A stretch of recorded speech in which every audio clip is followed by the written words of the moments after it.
much. Joris Luyendijk, author of this book right here, Dit kan niet waar zijn. He's going to speak for you, going to give a lecture about everything that's wrong in the financial world today, especially in London. Here he is, he's coming up right now, and give him a grand applause, and have a good ride.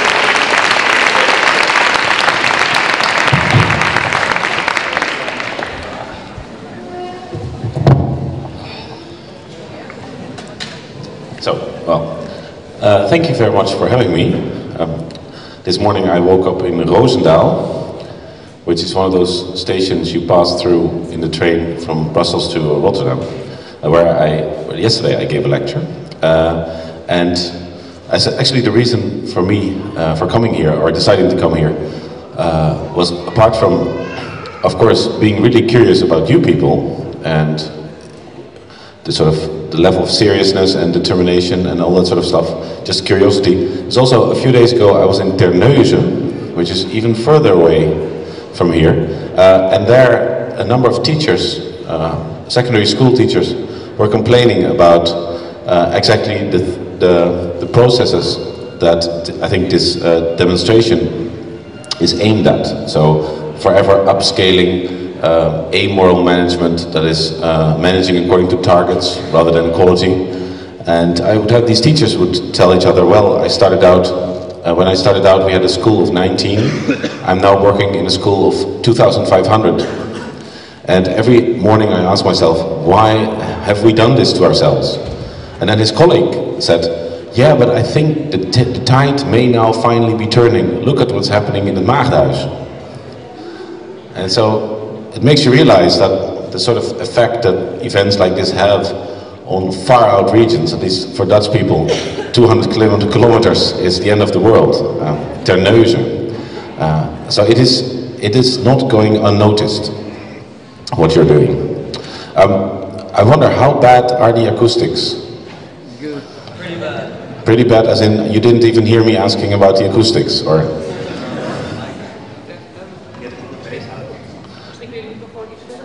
Okay, it's more like this? Is this better? Better than this? Yes, it's better than this. All right. Okay, perhaps we could do this in a more interactive way than the classical top-down master-teacher thing, where you may also want to just throw out questions, and I'll do my best to answer them. Perhaps I'll sketch you briefly, for those unfamiliar with the book, why they thought to invite me here. About 4 years ago, The Guardian in London invited me to do a sort of anthropological fieldwork of bankers and banking staff in the city. And so I moved over to London, and for 2 years I spoke to around 200 people who work in finance or recently worked in finance, and the whole gamut, from internal controls to the back office support functions, as well as the traders, the deal makers, the builders and inventors of the so-called structures of complex financial products. And I would ask them, how can you live with yourself? Of course, I didn't ask them literally, how can you live with yourself? I would ask polite questions, which I'm an anthropologist by training, so I was taught to ask direct questions in a polite way. But over time, an idea began to emerge, what life is like in the heart of what is called global capitalism. But if you look closer, the banks are really not in a capitalist system, because in a capitalist system you can go broke, and the banks cannot go broke. Banking is divided up in endless number of niches, and in most of these niches there may be 4 or 5 banks dominating the market. So again, it's not a free market, because if there are just 4 or 5, it's an oligopoly. It took about 2 years to speak to around 200 people, and you can still read many of those interviews online and over at The Guardian. They're all for free. And what you will find is that beyond the simplistic ideas of the bankers as the sort of incarnation of evil, the real issues are actually a lot more complex, and the moral issues are a lot more complex. And one thing I found is that when I was speaking to a banker who just got a £1 million bonus, who described himself as centre-left, and who worked for a bailed out bank. In other words, a few years ago his bank was technically broke, was bust, and in spite of that, of course, it couldn't go bust, so it had to be saved, as it's called, by the taxpayers. And then 3 years later, he's paid out £1 million. And so how could he live with himself? Well, he pointed out that he was a research analyst, so he was doing research in the, say, the steel sector, spending all of his time trying to understand the steel sector as good as possible, as well as possible, and then giving advice to pension funds, so the sort of organizations that in a few years' time you'll be paying into, and who you hope will then pay out a pension later. And so these pension funds, they really like research analysts to do the kind of research for them that the pension funds themselves cannot do. And so at the end of the year, the pension funds sit together and they elect the best analysts, the ones who gave them the most valuable advice. And they are given a lot of money. And so his bank had made around £15 million off of his advice. And so he was given £1 million. At the same time, he was working at a bailed out bank, funded by taxpayers. And so he would say, so what do I do? Do I stand up and do I declare, okay, I am not going to take this bonus? Nothing changes if he doesn't take his bonus, and nothing changes in the bank, except he becomes a social pariah, because no one, he's sort of stepped out of the group. And at the same time, he would say, well, the work I do is useful. Pension funds, they need to invest in the best run companies, and I spent all my time finding out which of the 10 biggest are the best run companies. And so over time, as we discussed and dug deeper, he said basically what you should do is, if you're angry at a banker, you should then reverse roles, and you would say, okay, now I am the person, now I'm the accused, and standing opposite of me is someone who lives in the Pacific Ocean, on one of those atolls that is under threat of being flooded due to climate change. And this inhabitant of this atoll is going to ask any of you about your CO2 emissions. And the person is going to ask, how can you live with yourself emitting so much CO2 when you know that climate science suggests that there's a very strong risk of there being a link between climate change and CO2 emissions? And then all of you, and I'm included, will then say, well, yes, you're right, but if I now turn my life upside down and I live entirely climate neutral, wonderful, but overall the system as it is hasn't changed a bit. My life is upside down. Now I'm a social pariah because I will no longer go on holiday, I will no longer eat meat, nobody wants to come and eat over at my place because we're always having lentils, and I no longer see my friends because they have to take the bike, because will I still want to be friends with people who are not climate neutral? At the same time, I know people who emit even more CO2 than I do. And often, I try to do the right thing, and I try to avoid the CO2, the bad CO2 option. In other words, I can point at people who are far worse than me, and I can argue that my individual contribution to the problem is so tiny that, yeah, we need a solution at a higher level. Which is exactly what the banker said. And so I think what we're talking about is privilege. And our anger at the bankers is very much the anger of the rest of the world at us. And so this banker, it's called the 1 million bonus banker, if you want to look up the entire interview. He said, you know, okay, do I deserve my bonus? Well, do you deserve to live in the first world? Yeah. It's really annoying when you do research and the facts do not conform to the sort of emotional expectations and needs you felt. And so a lot of readers were actually quite pissed, and they felt that to humanize bankers, or to work out the incentive structure they find themselves into, to look at structural factors rather than individual failure, was not conducive to the cause, so to speak. And yet I think this has been the biggest mistake we've made since 2008, focusing on greed as a cause and thinking that bankers are monsters. Whereas what I found with those 200 interviews, as well as when I would quiz the interviewees on their colleagues, the sort of person who would not volunteer for an interview, they would say, no, they're basically sort of okay people. They're not more awful than the rest of the world. And so the outcomes of the current financial system are immoral, or at least highly unproductive. Still, it's very difficult for these people to understand that if they themselves behave in a decent way, in the sense that they keep to the rules, they don't discriminate, they're sort of in one of these offices essentially, except they work in the financial sector.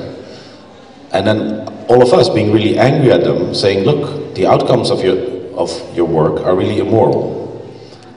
And they think of themselves as simply obeying the rules. Because this is the reason why so few people were prosecuted after 2008. The problem wasn't that banks broke the rules and nearly brought the world economy to the brink. The problem was that without even having to break a rule, the banks brought the world economy to the brink. And so the problem wasn't rule breaking, the problem wasn't a dysfunctional system. And so as long as we keep focusing on the bankers, individuals as a source of the problem, the system itself sort of escapes from view and escapes from our analysis. And I think this has been our biggest mistake. We need far better laws in order to make sure that we have banks that can fail, and banks that are simple, and products that are simple to understand, and bankers who have more reason to worry about the financial health of their institution than us. In other words, you need far simpler, smaller organizations that can actually compete. And so we need politics rather than anger. And it was the last thing I expected to find, that over the past 30 years, I think politics, at least in this country, and I think also in Britain, has become sort of show business for ugly people. And so we're being invited to vote in a kind of popularity contest of individuals. And how it works is that political journalism now pretty much amounts to running back and forth with a microphone between individuals who are basically staging personal feuds, and then by the end of the week we will turn to the opinion poll, who will hold up a scorecard, sort of. So how popular is this little face today, David Cameron or Mark Rutte? And actually the substance of politics has almost entirely escaped our view. So if you would ask people, what do the Social Democrats believe is the outline of a stable financial sector? Most people would have no idea. Most journalists haven't even asked them. But say a little interpersonal conflict between two ministers can take up pages and pages of the newspaper. And I think this is something that really needs to change. We need to reconquer politics from the cynics and from the egomaniacs. And we need political journalism that isn't about politicians, but about politics. And I really didn't understand this. About 20 years ago, I'm afraid, yes, I graduated from this university, a little less, 17. And I remember there was a Maagdenhuis occupation in those days, and I scoffed at Maagdenhuis occupiers. I thought they were wannabe 68ers who had insufficiently broken with their parents' expectations and were now trying to stage another Maagdenhuis occupation just like the old generation, except it was, of course, like any repetition in history, it was either a tragedy or a farce. And I had been so depoliticized that I just didn't see the value of any collective political action. And as I wrote this book, and as I thought through the research findings, and then as I'm now doing the tour, I'm beginning to realize that this is what society is made of. Not just as sort of to get people engaged in politics, but no, to actually stage and initiate a process that will lead to better laws. And yeah, so I think this is what researchers should do. You should keep on digging until you hit a conclusion that you're really uncomfortable with. And I thought, I work for the VPRO, which is kind of sort of the little tiny Gallic village in the vast Roman occupation of rating-driven mediocrity on the public broadcaster. And it's a fantastic organization to work for. And they never ever cover politics. They're just not interested. They love to go to Thailand and do a coverage of the demonstrations here. But when it's about actual politics in the Netherlands, the lawmaking, there's almost nothing. And so I think this is now where we are. That we, at least this is my conclusion from the research, and why I was very honored to be allowed to be speaking here. I think you're far more important than you may realize. But it shouldn't just be a process, and it shouldn't. I'm really worried that some of the occupiers in 20 years will have this occupation, or whatever it's called technically, on their CV, as sort of, because the sort of people likely to occupy a place like this are usually the sort of post-national, progressive, relativist, liquid people who can always, if everything else fails, become a consultant.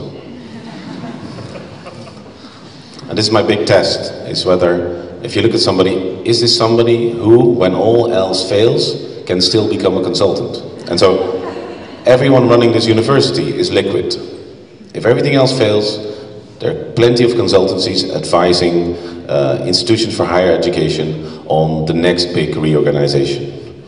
And ultimately, I think politics is liquid people fighting for the rights of the non-liquid people. The sort of people stuck in Terneuzen, well, not really stuck, but at least in a job in Terneuzen or in Emmen or in Maastricht or in Schagen, who have nowhere else to go. Who, when in the name of forever expanding the scope, schaalvergroting, upscaling and upscaling, their hospital closes, they have nowhere else to go.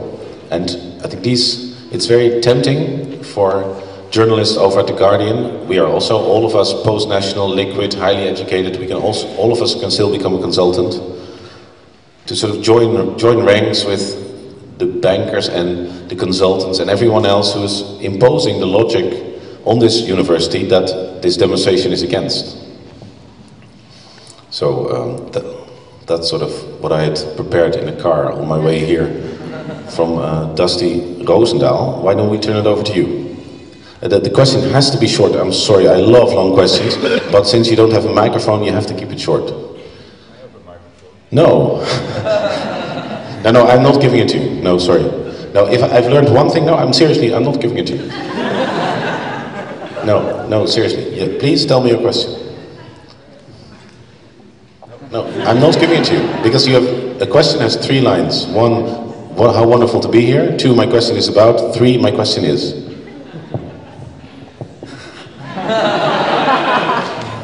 This is authoritarian. I disagree. No, you have to have some sort of order.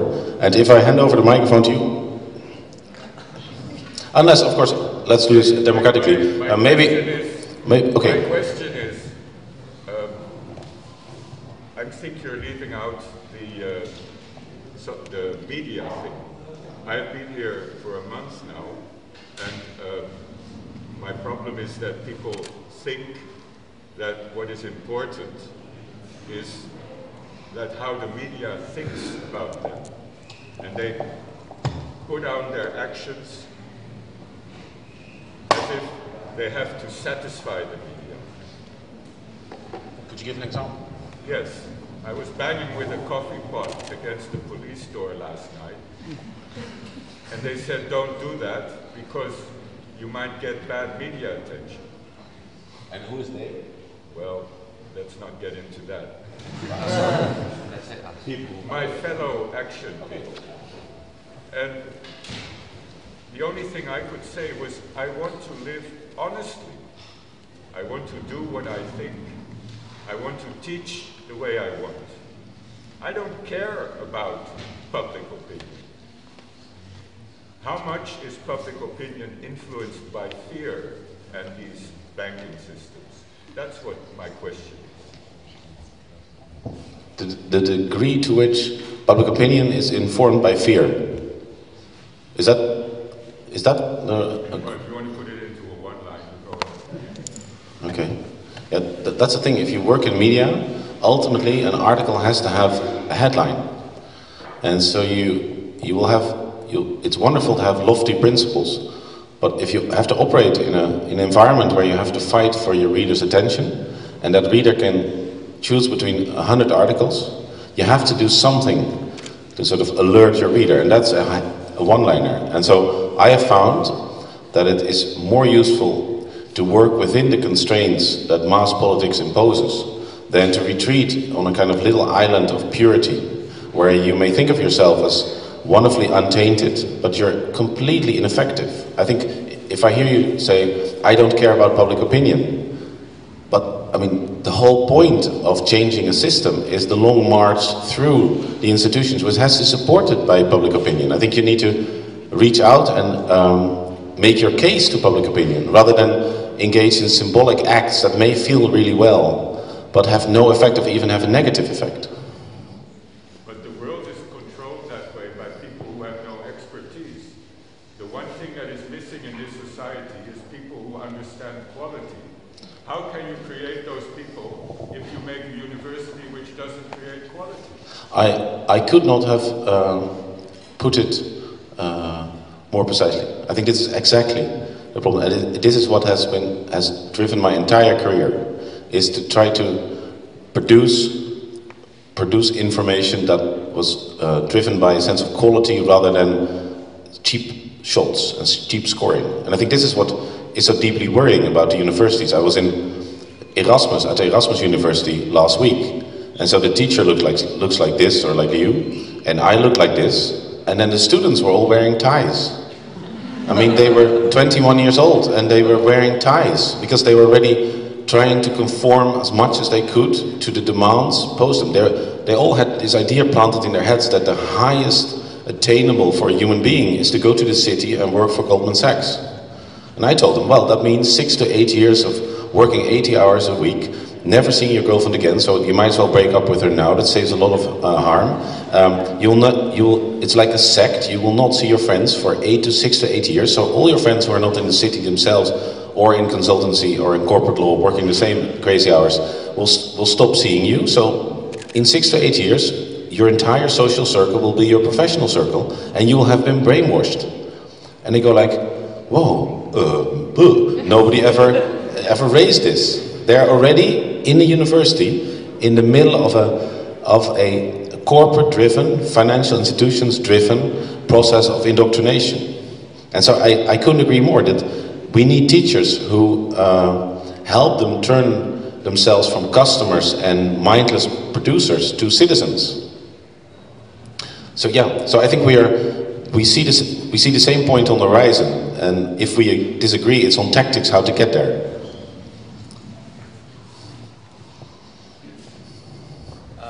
Like you said, out of fear, like a lot of people disagree with the kind of tactics that are used. I think the kind of what's interesting about what we do here is the diversity of our tactics, that all kinds of people do different things. And like the way I see it is, without the radical actions, the media wouldn't care about this. Like if there was no occupation, there would be no media. and if there weren't people that were kind of like wanting to please the media and be careful, well then we would always look bad. So in a way, it balances one off of each other, and I think that's what's great about it. But yeah, I just wanted to make that comment. Anything else? So the bankers and traders don't seem to be. So the bankers and traders don't seem to be monsters, and we shouldn't fight them by going to the worst plight, for example. But on the other hand, they don't seem to feel the sentiment within society that something is awfully wrong. How should we bridge that gap between us and them? In not a too long period, right? Like a short period, not by creating new laws. Yes, right. So I think since there's so few signs of contrition and regret on the part of bankers, at least signs that reach the media, and so that it would reach you, do you mean that nobody's feeling regret, or they may be feeling regret, but we don't hear about them? Well, some of the bankers were painted as psychopaths with Asperger. Yeah. And we know that some of these people have difficulty with feeling what we feel. Oh yeah, but that's just a tiny few people are on the spectrum of Asperger, And psychopaths, I think, can be found everywhere. The problem is not psychopaths or Asperger at all. No, I'm afraid. It's not necessarily that I want to focus on that group, but how can we reach out to those people without using violence or shouting to them or using bad language so we can connect with them? Now, I think many of the dynamics in media representation that now the occupiers find themselves subject to are exactly the dynamics that the financial world finds themselves in. I mean, they're being demonized to a degree that is quite crazy once you realize just how vast the sector is, that 99% had nothing to do with the crash. They were in activities that had nothing to do with the crash. And so that the sort of the distribution of guilt and blame is a lot more, is infinitely more subtle than the idea they're all the same, they're all doing the same, they're all equally guilty, and so they must now pay. I think, to come back to your question, it's not about them. I think we simply need better laws to make sure that all these conflicts of interest and perverse incentives that have now crept up across the sector are being eliminated. And so we shouldn't be dependent on their willingness to behave well. We should simply have structures where they're being encouraged to do the right thing and punished when they don't. And so when a bank when a risk-taking activity in a bank is done in a partnership where the owner is the manager, is the banker, and if everything goes right, he or she gets a big bonus. And it goes wrong, she will have to go in the poorhouse, so to speak. If that's the case, then bankers will look very, very close at the risks they're taking. But if it's not a firm, but a publicly listed company on the stock exchange, and it's too big to fail, then when everything goes right, the banker makes a lot of money. If it goes wrong, then it's the shareholder, the taxpayer, and then the money printing press of the European Central Bank. And so, rather than go to them and say, please don't take risks, we should simply make sure that if they take the risk, and it goes wrong, that they're screwed, rather than us. And for that, I think we need to make laws. And so if you should occupy something, it isn't Beursplein or the Zuidas, it's the Binnenhof, where national politics is.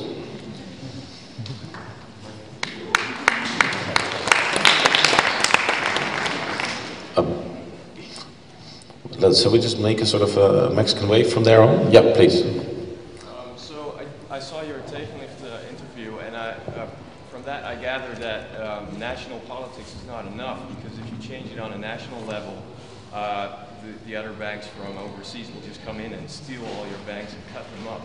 So that basically leads to the conclusion you need a world government to change this.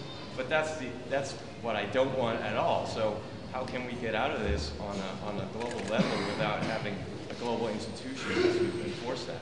Excellent question, thank you. Yeah, the question is about the problem of globalization, is that if you allow corporations and finance to globalize without a concomitant political process, you end up in a situation where banks operate globally and governments operate nationally or maybe regionally. And so nations and regions are played off against each other. And so there's a fundamental construction error in the architecture of globalization, since by now we're no longer a country with banks, we're banks with a country. And so if we don't behave as a country, the banks will leave. But if the banks don't behave, we can't leave. And this is a very deep, I think, fissure or dilemma that I don't see a solution to. Because if you would want to have a concomitant political process democratically legitimized to counter the power of the banks on a global level, you'd need to have a global government. But that global government cannot be democratic, because the Chinese are never going to get the right to vote in a global election when they don't have it on a national level. And as you say, do we even want a world government? Because if that world government is captured by financial interests, then where are we? And so if you sort of boil down and follow through every step of this argument, I think your final point is that you cannot allow financial globalization, because it creates these mightily powerful giants that also can offer politics and politicians, individual politicians, such attractive terms for the second career. Tony Blair gets $2.5 million a year from JP Morgan for just opening a few doors and some advice. $2.5 million, that's 10 times the salary as a prime minister. Same in Holland. In America is even worse. And so I think here, I used to be an unthinking cheerleader of globalization, thinking globalization is sort of Holland on a global scale. Now who am I to begrudge the rest of humanity to become like the Dutch? But it's not at all. It's like you take Holland, but then you take out the sort of all the nationally operating judges, as well as the ombudsman, as well as national politics. And you end up with companies that are stronger than the provinces, so to speak. And this is where we are right now. So I think 2008 has laid bare far deeper problems and structural dysfunctionalities than just the collapse of what was then called a capitalist system, which was really a conglomerate of a cluster of interlocking cartels. Maybe I have a solution for the global banking national government. Do you think decentralized money like Bitcoin could be a solution to? Yeah, Bitcoin. Yeah, there are two constants when I give a talk. One is Islamic banking. Is the solution can be found in Islamic banking? And the answer is I don't think so. And the other is Bitcoin. And I haven't done enough reading of Bitcoin because it's a monetary issue rather than a financial issue. But from what I've read is that I have two real problems with Bitcoin. And one is that the person who invented the whole thing is not known. And I think that the fundamental principle of democracy is transparency, that we know who sits on the Supreme Court. We know who runs the police in this country. We know who runs the intelligence services, and they can always be held accountable by democratically elected members of parliament who are the highest form of power in our country. Now with Bitcoin, we have no idea. The person may be secretly working for some Russian criminal gang or for the Chinese government. We have no idea. And I think as long as we don't know who this person is, Bitcoin is a fundamentally anti-democratic institution. And worse, I think, why is Bitcoin so popular with libertarians? Because they've given up on their fellow citizens. They understand that the current system of money creation is unsustainable. If you allow politicians and central bankers to just create more and more money, you financialize the entire society, and it only benefits those people in the financial industry and the rich. So all of that is true, but rather than taking that point to the rest of society, your fellow citizens, and convincing them one mind at a time, as democracy supposes, no, you're just going to take all that power away from your citizens and have this technocratic solution to a failure of democracy. And so if Bitcoin would work, democracy would lose. So I'm really not a fan of the whole Snowden Silicon Valley idea that for every political problem there's a technological solution. Because the end game is that we have nothing in common anymore except for only transactions. Because all that makes up a community has been taken care of technologically. Yeah, I scan. It's like in Aalsmeer for the flowers. And yes. So I created this local Islamic banking system based on a form of Bitcoin. I would love to explain you why I think the anonymity thing is not a problem, but would you be open for it? Yes, I would, but not now, because I'm in this terrible, ridiculous... we'll talk about it after the talk, okay? So I've got a question from the live stream. Somebody asked, how do you prevent politicians from actually joining the banking sector afterwards? Because a lot of politicians join the banking sector and then you see them corrupting the political system afterwards. Yeah, I think that the biggest problem of politicians' second careers in finance is not even that they will take different decisions as politicians, but the problem is that if you look at the structure of a political party, the former top guy is still extremely important, because when Tony Blair ran the Labour Party, of course he's done hundreds of favors, and so hundreds of people all over the Labour Party are still very dependent on him or owe him something. And what you would want the Labour Party to do now is to by now have developed a vision how we're going to break up the biggest banks and basically turn the system into something productive. Now, as soon as the Labour Party starts thinking out loud about how to break up the banks, it becomes a political fact, because Tony Blair is an advisor to one of the biggest banks that would have to be broken up. Similarly here, where you would expect the VVD, which is the party that says it espouses capitalism, to be at the forefront of breaking up the banks, because if you break them up, they have to compete again, and if they compete again, there's pressure on their wages, and so the bonuses will evaporate, because the bank that offers the best terms will get the most business, and so the bank that pays out fewer bonuses will be able to offer sharper prices. Now, none of this is happening. I think one of the reasons is that were the VVD, say their scientific bureau, start a discussion on how to break up the banks, that would sit very uncomfortably with their eminence grise Gerrit Zalm, who now runs ABN AMRO. And so it's rather than a kind of conspiracy where the banks buy politicians, I really doubt if that's exactly how it works. The problems are more cognitive, that if you know that your predecessor now sits with a bank, you still meet with the predecessor often, you will tend to begin to view the world through your predecessor's eyes. And so these mechanisms are far more subtle, I think, than you would expect if you look at it from a distance and you think, it's all one corrupt blob. Yeah, I think you're very right in shifting the focus from the individuals to, let's say, the system or the structure. But at the same time, you seem to construct individuals almost as victims of the system. So are you not perhaps overemphasizing the role of laws and rules? I mean, why would they function? Why would they work? That's an excellent question. Could everyone hear this? Whether in my talk so far I've perhaps overemphasized the role and the determining role of structures, as if individuals are simply vessels of those structures, and as if there's no individual responsibility at all, as if there's no individual discretion at all. And so as if it really wouldn't matter who's in the system, as long as the laws are right, people will behave well, and as long as the laws aren't right, nobody will behave well. So there's a structuralist bias to my analysis, I agree. And if you look at the sector, the incentives are similar, but say Goldman Sachs is organized fundamentally differently within those perverse incentives from, say, HSBC.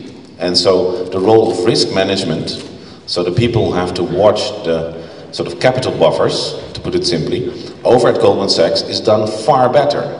That's why Goldman Sachs didn't need any state aid. They took it anyway because they could make more money, but they didn't need it. They understood those shitty, complex products.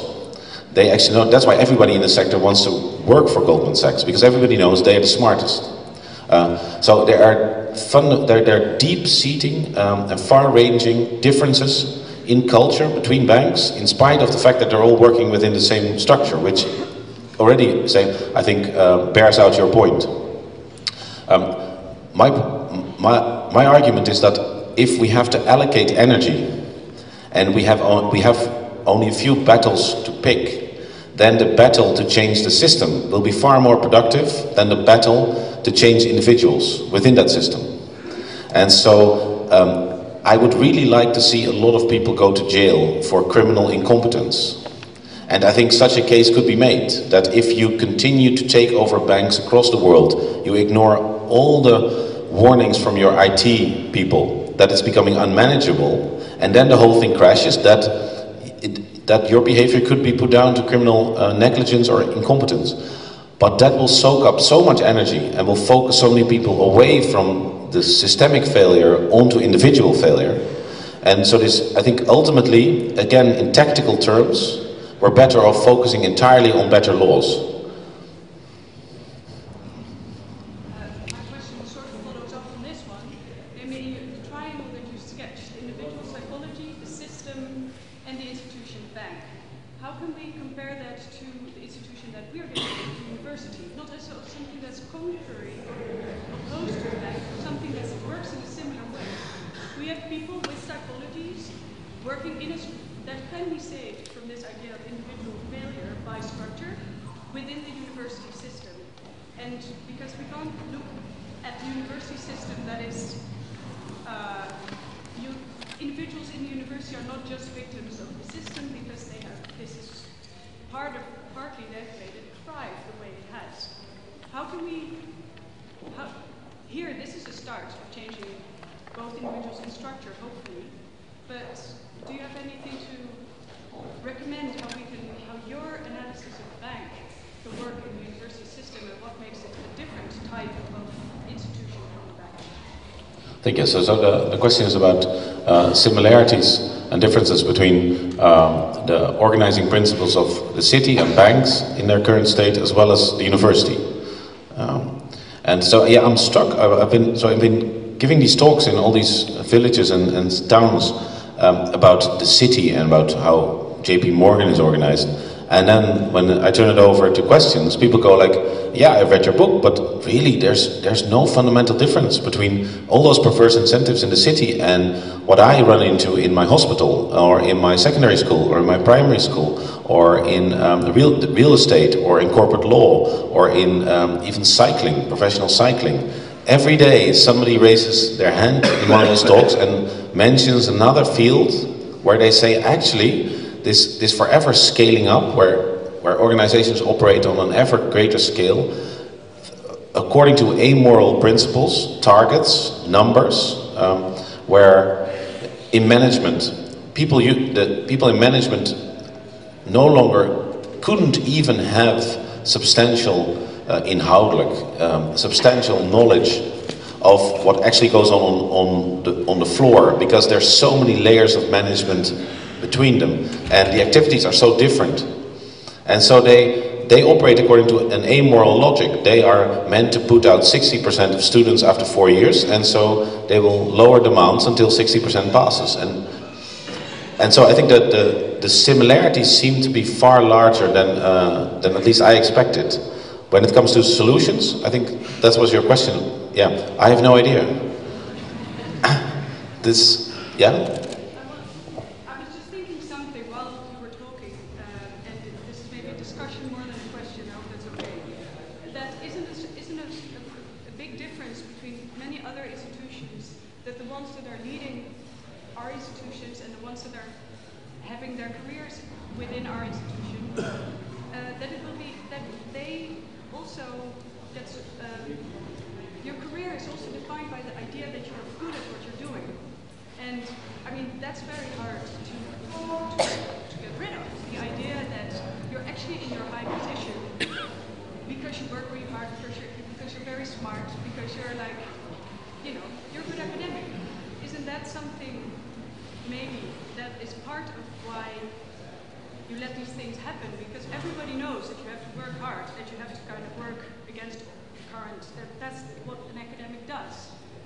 Yeah?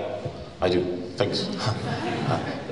Yeah, and the shorter the question, the better. Because I have to repeat it, and it's so hard to repeat a question of 19 sentences and condense it, and then still, yeah, go on. Yeah, no, I just wanted to know if you had any thoughts on the value of class as a vehicle of analysis.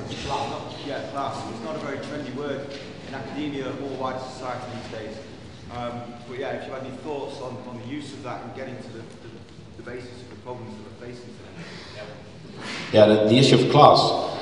It was really interesting to find when I would quiz female financial workers and bankers, and so asking, what is it like as a woman in finance, and that all of them would say, actually, I get so much more crap for being a banker in the rest of society than I get for being a woman in my bank. In other words, class identification far outweighs gender differences. Yeah, it's having lived in, I think, your country, yeah, for the past 4 years. I have finally woken up to class. Holland is a mighty taboo, quite productive taboo, because since people they're in denial, but they're not obsessed. So when I meet a Dutch person, my first thought is not, what class would this Dutch person belong to? I keep forgetting to think.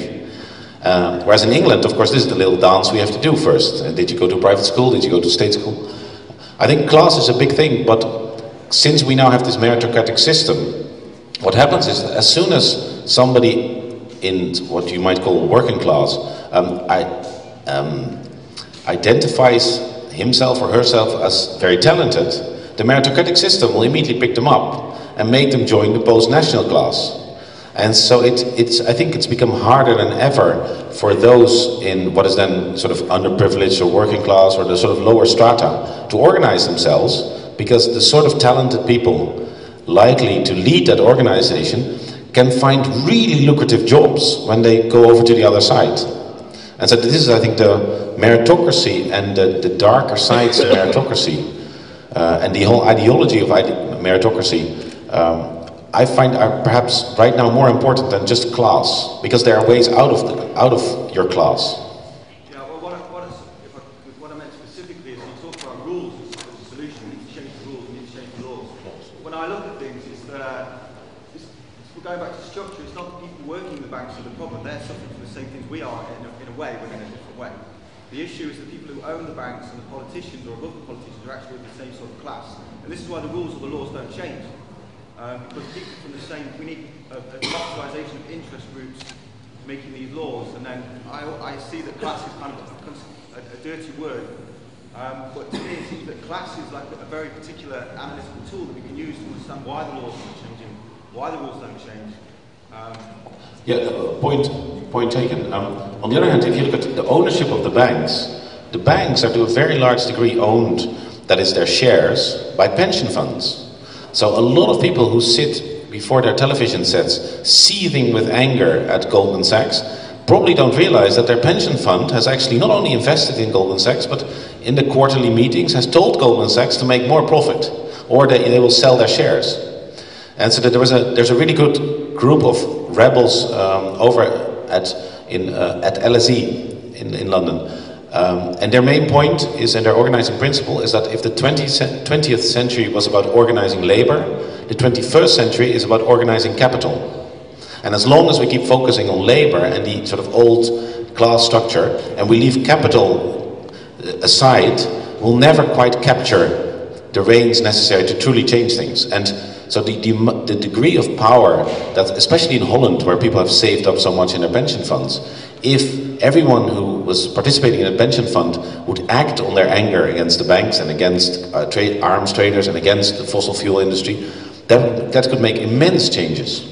So we may actually also be looking at the wrong levers. You don't sound too optimistic, but do you actually think that governments have the power to change the laws necessary to change the system? Because I got the sense, you say I don't got no solutions and stuff. Do you? Well, no, actually, well, the point is that the gentleman believes that I'm not very optimistic and that perhaps even skeptical about the ability of governments to change laws.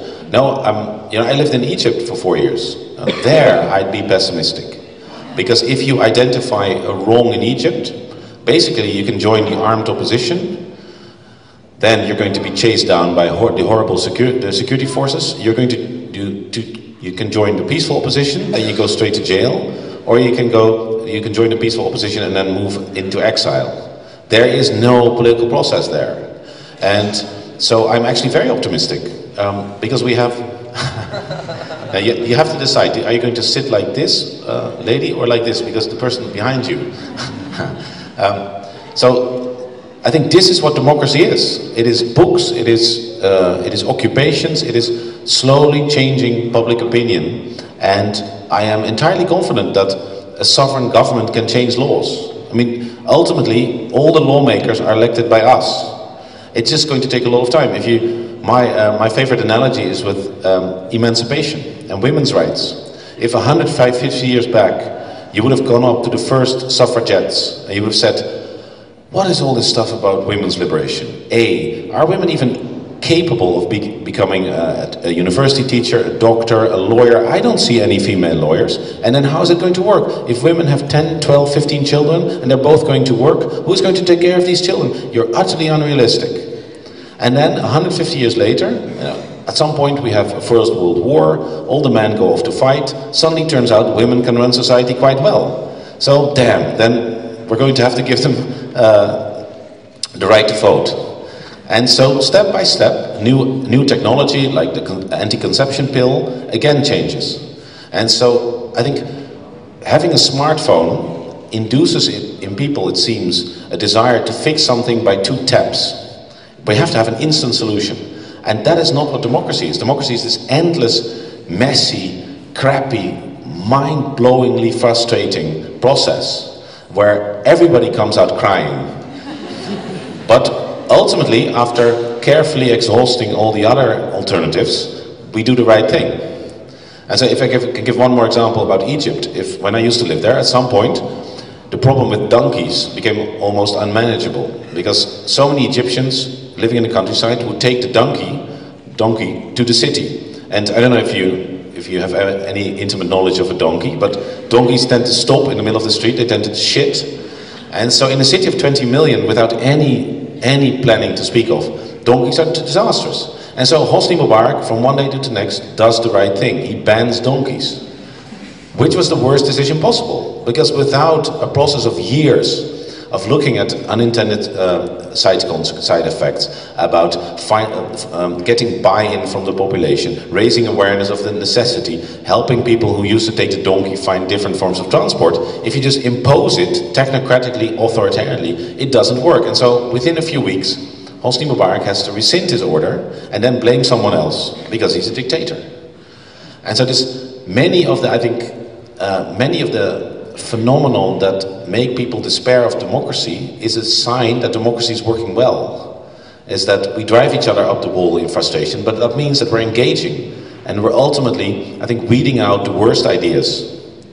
And that's also what I take comfort in when people say the banking lobby says something nasty about me or something. This is part of the whole process. And everybody should come out damaged and crying and wild with frustration, but I am not afraid to express my opinion to any degree here, and you're not afraid of sitting here listening to me.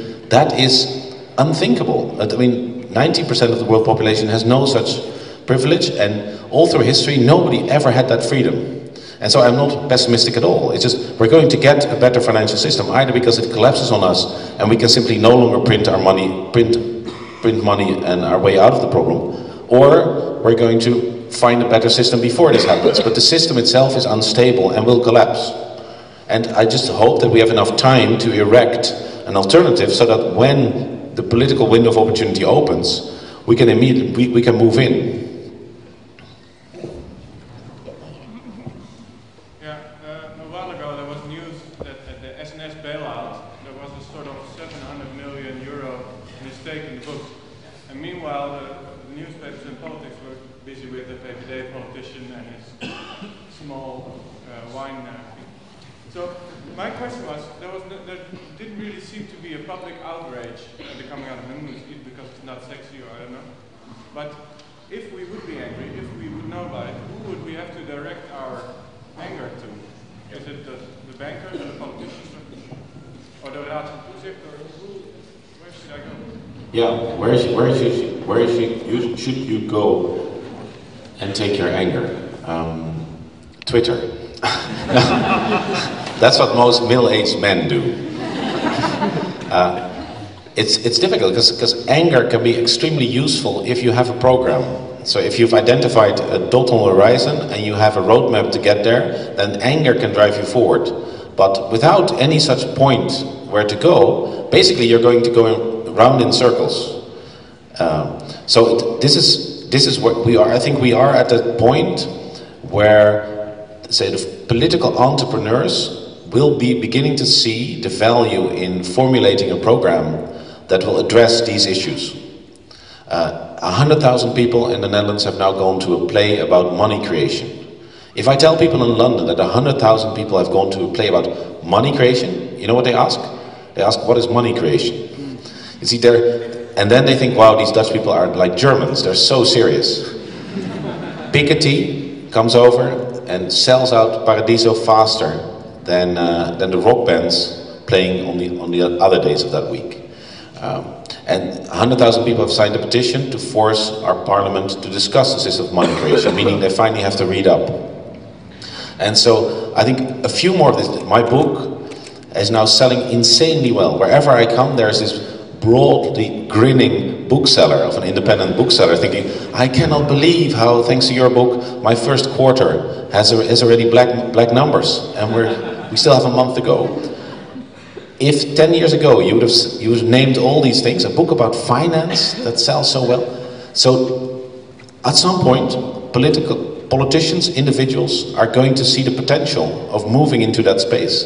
Just like after a while, when the first feminists had done the hardest work and had written books allowing readers to sort of put themselves in the minds of women, at some point liberal men began to think, actually it's quite insane not to allow women to have the same rights.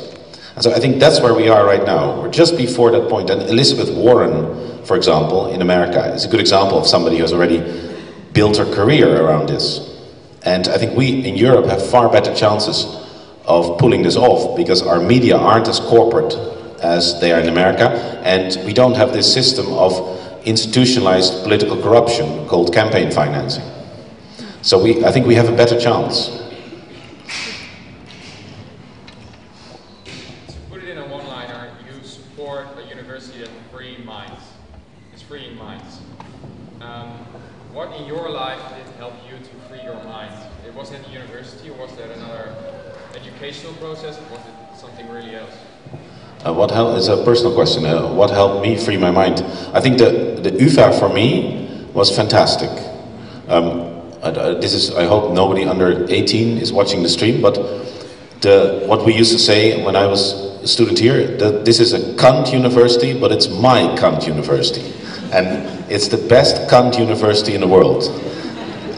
And this is why I'm so sad to see these buildings being sold in the red light district, because part of the charm of Amsterdam was picking up some speaker from the train from America or something, and then directing them through the red light district and stepping over junkies. And then suddenly they were in this wonderful 17th century building in the university talking about Papuas and post-structuralism or something. And it does something to people when they don't enter this big glass building, which could be anywhere, but a university that is so deeply ingrained in the fabric of the city.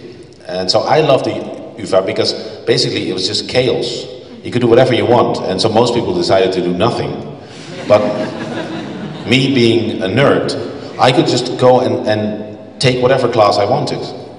And so when I graduated, I had double credit points, because I thought it was silly not to do the exam if I'd done all the readings. I was just so interested in these things, and it was all free. And this is why my new book is dedicated to an UvA professor, Gert Bouwman, who passed away a few months ago, which was just horrible. I would have loved to give him, but not that this would have made any difference to him, but for me it would have been. So thank you for doing this to me. And he was the antithesis of the target-driven professor. He was just somebody who was intrinsically interested in what he did, and he loved the few students who were driven by the same intrinsic interest, and he totally freed my mind. To what degree this was in spite of the UvA, I'm not sure. UvA is where I think has been in the past 20 years, and I think this is exemplified by these billboards, you know, where the University of Amsterdam, where minds are triggered, where bad English is spoken, sort of. And so I'm afraid that the UvA has, by opting to be a very broad university, come dangerously close to being just the place for mediocrity. But within that chaos, mediocrity plus chaos means opportunity for nerds. So I was very happy to have been at UvA. Okay. Yeah. Because you were talking about the way that the media portrays politicians, mainly like focusing on their personal lives instead of really on politics. And since you've worked in media, you have a lot of experience with this. So I'm really curious, like, how can we influence this? Because I've noticed this and I really hate it. How can we make influence this? Because even I know a journalist, and also it's really frustrating to me. That's a question about how, say, activists might influence mass media, and I think it's extremely difficult. Mass media right now, public broadcasting, is subject to many of the perverse incentives and the kind of amoral management style that is poisoning so many other areas in society, where say, journalists working at the NOS Journaal ultimately need not ask themselves what was the quality of our broadcast. The first question is how many people were watching. And that's exactly the sort of thinking that happens in banking, which is not did we sell a complex financial product that is actually useful to our client, but simply how many did we sell. And so I would say that here a bit of splendid isolation does work. And so on the internet you can define yourself. And I think the big challenge for activists is not to define themselves towards other activists and not go for 100% purity, but you need to put yourself in the shoes of, say, a 17-year-old in a little village and then make your case. And I think you can tailor it. You can just do a 1-minute clip, a 5-minute clip, a 10-minute clip, and make your case. And I think that this is immensely empowering, and it's still vastly underused. It's simply to use the internet to define yourself calmly. And you'd be surprised how many people are prepared to watch a 15-minute clip if it's well made and it starts at their, say, level of knowledge. There are surprising numbers of people who actually do want to think. A technical point. There is a huge march going on right now in order to preserve our affordable rent. Affordable rent. So join in. Hey, thanks. But this may be a good moment then, perhaps to wrap things up, so you can join the demonstration. Yeah? Oh, right. Final question. So, at the moment we have really rising darkness, like there's a shift to China, this tectonic shift in power, and rise of extreme right everywhere almost, like Greece, Ukraine, everywhere. And we have like deepening crisis, ecological, social, and this is the bad dark vision. But on the other hand, we see these new forms of cooperation, like sharing, cooperative work, sharing economy, this kind of like alternative model emerging. It's a politics like Occupy, 15M, and you see it in decision-making, organization, political organization. So we have this alternative form of organization is emerging. So from the things you say is coming very close to this. So how would you imagine, like if you think university or media as a free, libre, open source project, how would you start to reconstruct university and media? And the most modest question put to me so far is how would I sort of, if I have some time left, reconstruct the university? I have no idea.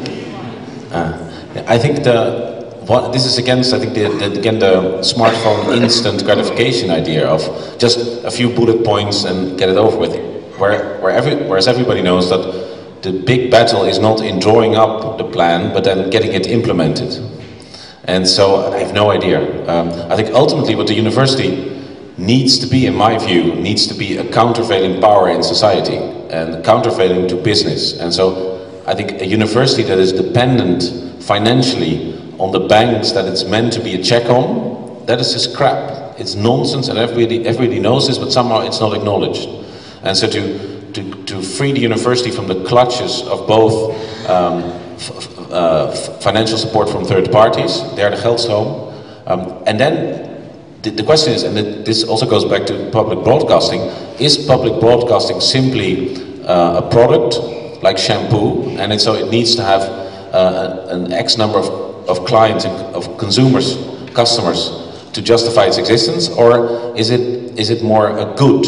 And if a university is a good, like public broadcasting, like museums, then it should be subject to a different kind of logic, and it should be subject, I think, and should justify its existence and its claim on public expenses through an articulated vision of quality, and I think of its contributions to the community.